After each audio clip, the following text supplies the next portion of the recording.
Саламатсызбы? Кудайга шүгүр.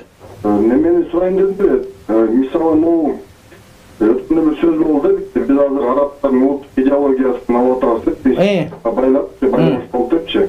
Убагында эми орустар өзүнүн маданиятын бизге таңуулап, бирөсү сүйлөгөндөн уялып, анан ошону шылыңдашчы да. Азыр болсо ошондой болуп аткан жокпу? Ошону кандай деп ойлойсуз?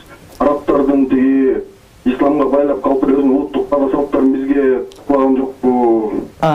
Таксыр, мен сизге сурай берсем болобу? Албетте. Биз орустар менен жакынданыбызга канча жыл болду? Эми 25 жыл болду. Жок, жакындаганга 100 жыл болду. Ооба. 100 жыл. Мусулман болгонубузгачы? Мана мындай жылдар менен билбейт экен. 9-кылымдан бери мусулманбыз. Караханиттердин доорунан бери өзгө мунарасы бар, бурана Токмоктогу бурана мунарасы бар. 9-11 кылымдын белгилери буларчы, Эми карап көрүңүз. Биз кыргыздар сөгүнгөндө кайсы тилде сөгүнөбүз?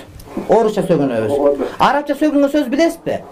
Билбейсиз. Илим деген сөз араб тилинен, билим деген араб тилинен, мектеп деген араб тилинен, кагаз деген араб тилинен, калем деген араб тилинен, адабият араб тилинен, маданият араб тилинен. Көрдүңүзбү?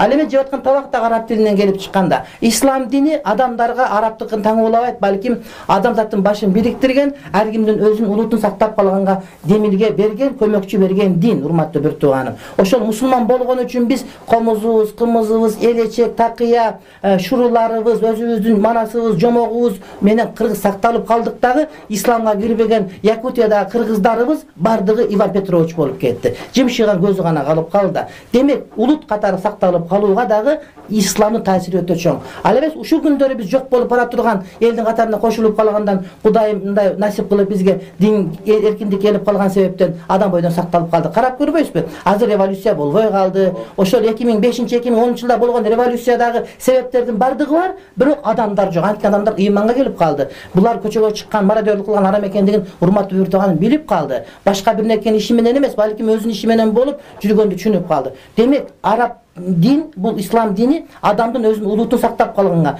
тилин сактап калганга, каада салтын сактап калганга эң чоң себепчи боло турган нерсе. Ошон үчүн биз исламга карызбыз деп айтар элем. Албетте бул кээ бирлерге жакпайт, бирок жакпаса дагы ал-хак ва хаккан юкал, акыйкат дайыма айтылыш керек, урматтуу бир тууганым. Кыргыз тили мындан жоголгон жери жок. Бирок сөгүнсөк орусча, урушсак орусча сүйлөйбүз. 70 жыл ошону гана үйрөнүп калдык бизчи. Мен жокко чыгарбайм. Орус маданиятынан үйрөндүк, үй салганды үйрөндүк, башканы үйрөндүк. Бирок орус аралашпаган индиялыктар деле үйрөндү. Мисалы үчүн англиялыктар келип калган үчүн, мисалы үчүн, же болбосо орустага барбаган, башкага барбаган филиппиндер деле мисалы үчүн үй салганды үйрөндү деп айтсак туура болот, урматтуу бир тууганым.